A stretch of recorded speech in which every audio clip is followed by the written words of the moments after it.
ଜୟ ଜଗନ୍ନାଥ ଜଣେଇ ମୋର ଏକ ନୂଆ ସୁନ୍ଦର ଭିଡ଼ିଓକୁ ଆପଣମାନଙ୍କୁ ସ୍ୱାଗତ ଜଣାଉଛି। ଭିଡ଼ିଓ ବନେଇବା କାରଣ କାଲି ହେଉଛି ପବିତ୍ର ରାକ୍ଷୀ ପୂର୍ଣ୍ଣିମା ବା ଗହ୍ମା ପୂର୍ଣ୍ଣିମା, ବଳଭଦ୍ର ଜନ୍ମ। ଭାଇ ଓ ଭଉଣୀର ତ୍ୟାଗର ପ୍ରତୀକ ହେଉଛି ରାକ୍ଷୀ। ଭାଇ ହାତରେ ଯେତେବେଳେ ଭଉଣୀଟିଏ ସୂତାଟିଏ ବାନ୍ଧିଦିଏ, ଭାଇ ସେଟା ତ ସୂତା ନୁହେଁ, ସେଟା ତା ସୁରକ୍ଷାର କବଚ। ଭଉଣୀର ସୁରକ୍ଷା ନିମନ୍ତେ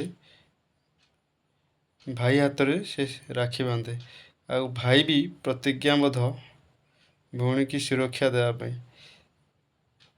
କିନ୍ତୁ ଆମେ ଯେତେବେଳେ ଛୋଟ ହୋଇଥାଉ, ସେତେବେଳେ ଆମ ଭାଇ ଭଉଣୀ ଭିତରେ ଝଗଡ଼ା ହେଉ କି କେଉଁଥିରେ କମ୍ ବେଶୀ ହେଲେ ଆମେ ସାଙ୍ଗେ ସାଙ୍ଗେ କମ୍ପିଟିସନ୍ କରିଥାଉ ଯେ ଏଟା କାହିଁ ତା'ର ହେଲା ଆଉ ସେଟା ମୋର ହେଲାନି, କାହିଁ ତା'ର ଡ୍ରେସ୍ ଆଇଲା ମୋର କାହିଁ ଆଇଲାନି, ସିଏ ଯଦି ଏତିକି ଟଙ୍କାର ଡ୍ରେସ୍ ଆଇଲା ମୋର ବି ସେତିକି ଟଙ୍କାର ଆସୁ, ଜିଦ୍ଦି କରନ୍ତି। ଆମେ ବାପା ମାଆ ପାଖରେ ଅଳି କରନ୍ତି।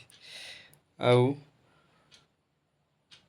କିନ୍ତୁ ଆମେ ଯେତେବେଳେ ବଡ଼ ହଉ ନିଜେ ନିଜେ ବୁଝି ଯାଉ, ହଁ ଦେ ତା'ର ହେନେ ହଉ ନହେଲେ ନାହିଁ, ମୋର ହେନେ ହଉ ନହେଲେ ନାହିଁ, ଆଉ କିଛି ନାହିଁ। ବଡ଼ ହେଇଗଲା ପରେ ଆମେ ବୁଝିଯାଆନ୍ତି। ମୋର କହିବା କଥା ହେଉଛି ଏଇଆ କି ଯେତେବେଳେ ଭଉଣୀ ବଡ଼ ହଉ କି ଭାଇ ବଡ଼ ହଉ କି ଇଏ ସାନ ହଉ କି ସିଏ ସାନ ହଉ, କିନ୍ତୁ ସବୁବେଳେ ଭଉଣୀଟି ସହିଯାଏ। ଭାଇ ପାଖରେ ସବୁବେଳେ ସିଏ ହାରିଯାଏ। ତା ହାରିବାରେ ବି ସିଏ ତା ମଜା, ସିଏ ଭଉଣୀ ଯିଏ ସେ ଜାଣିଛି ଭଉଣୀ ପାଖରେ, ଭାଇ ପାଖରେ ଭଉଣୀ ହାରିବାର ମଜା ଭଉଣୀ ଜାଣିଛି।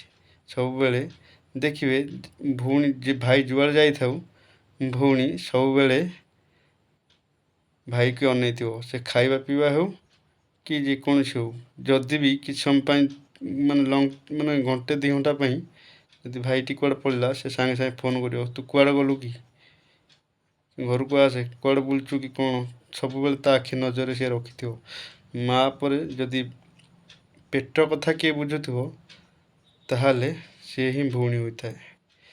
ଆଉ ଭଉଣୀ ଶାଶୁ ଘରକୁ ଗଲାବେଳେ ଭାଇର ଦୁଃଖ କହିଲେ ନ ସରେ। ଭାଇର ଦୁଃଖ କହିଲେ ନ ସରେ, କାରଣ ଯେତେବେଳେ ଆମେ ଦୂରକୁ ଭଉଣୀଟି ପଳାଏ, ସେ ଭାଇ ବୁଝିପାରେ ତା ଭଉଣୀର ଭଲ ପାଇବାକୁ।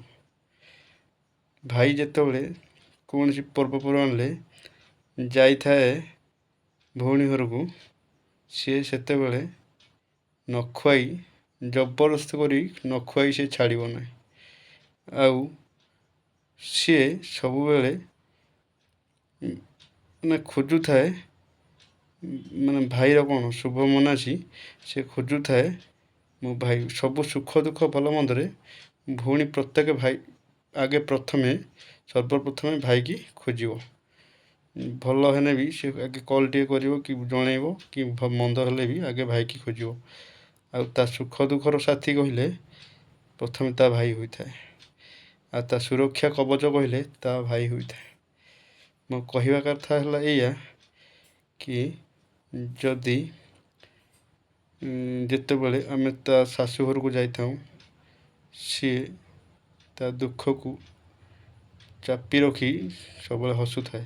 ଆଉ ଯେତେବେଳେ ଆମେ ଯାଇକି ପହଞ୍ଚି ଯାଉ, ତା'ର ସବୁ ଦୁଃଖ ସିଏ ଭୁଲିଯାଏ ଆଉ ହସି ଦେଇ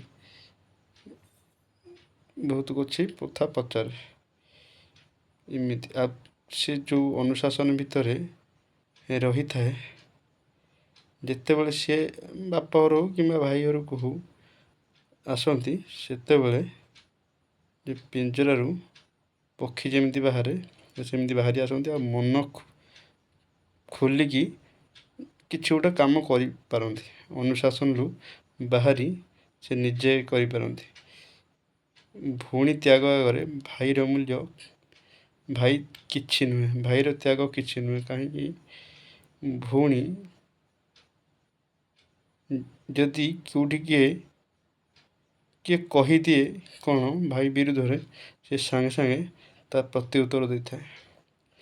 ଆଉ ଭାଇ ତ କୁହେନି, କିନ୍ତୁ ନୁହେଁ ଯେ ଭାଇର ଭଲ ପାଇବା ନାହିଁ, ଭାଇର ବି ବହୁତ ଭଲ ପାଇବା ଅଛି।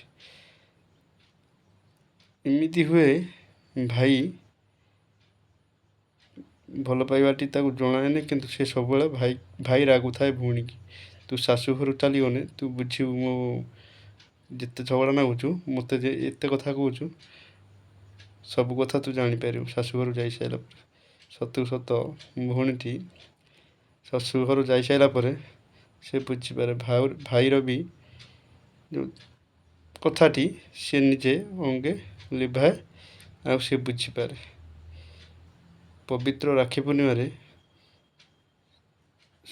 ମାନେ ସମସ୍ତଙ୍କୁ ମୋ ଅନୁରୋଧ ରହିବ କି ଯେତେବେଳେ ବି ଯେଉଁ ଭାଇ ଭଉଣୀ ଅଛନ୍ତି ସମସ୍ତଙ୍କୁ ଅନୁରୋଧ ରହିବ କି ଯଦି ବି ଭାଇ ଭଉଣୀ ଭିତରେ ଝଗଡ଼ା ଲାଗିଛ, ତାହେଲେ ଭାଇ ହେଉ କି ଭଉଣୀ ହେଉ ପ୍ରଥମେ କଥା ହୋଇଯାଅ, ଦେଖିବ ସେ କିଛି ସବୁ ତୁଟିଯିବ। ଯାହା ବି ଝଗଡ଼ା, ଯାହା ମନ ମତାନ୍ତର ଥିବ ସବୁ ତୁଟିଯିବ। କି ଯଦି ତୁମର ଫୋନ୍ରେ ନ ତୁଟୁଛି, ଇଏ ତା ଘରକୁ ହଉ କି ସିଏ ତା ଘରକୁ ହଉ ଯାଇକି ଟିକେ ପହଞ୍ଚ, ଦେଖିବ ସବୁ ଦୁଃଖ ଭୁଲିଯିବ। ଭାଇ ପାଖରେ ଭଉଣୀ ଥିଲେ, କଥାରେ ଅଛି ଭାଇ ପାଖରେ ଭଉଣୀ ଥିଲେ କାହାକୁ ଡରନ୍ତିନି। ଯେମିତି ବାପ ଥିଲେ ପୁଅ ସଭାରେ ହାରେନି, ଭାଇ ପାଖରେ ଭଉଣୀ ଥିଲେ ସେ କାହାକୁ ଡରେନି। ଭାଇର ସାହସ ଆଉ ଭରସା ହେଉଛି ଭଉଣୀ, ଆଉ ଭଉଣୀର ବିଶ୍ୱାସ ହେଉଛି ଭାଇ। ଏଭଳି ପବିତ୍ର ସମ୍ପର୍କକୁ କେବେ ନ ତୁଟେଇ ସବୁବେଳେ ମଜବୁତ ରଖିବା ପାଇଁ ସମସ୍ତଙ୍କୁ ଅନୁରୋଧ ରହିବ। ଜୟ ଜଗନ୍ନାଥ, ଜୟ ମାତା ରାଣୀ। ଭୁଲ ଥିଲେ କ୍ଷମା କରିବେ, ତ୍ରୁଟି ଥିଲେ ମାର୍ଜନା କରିବେ। ଜୟ ଜଗନ୍ନାଥ।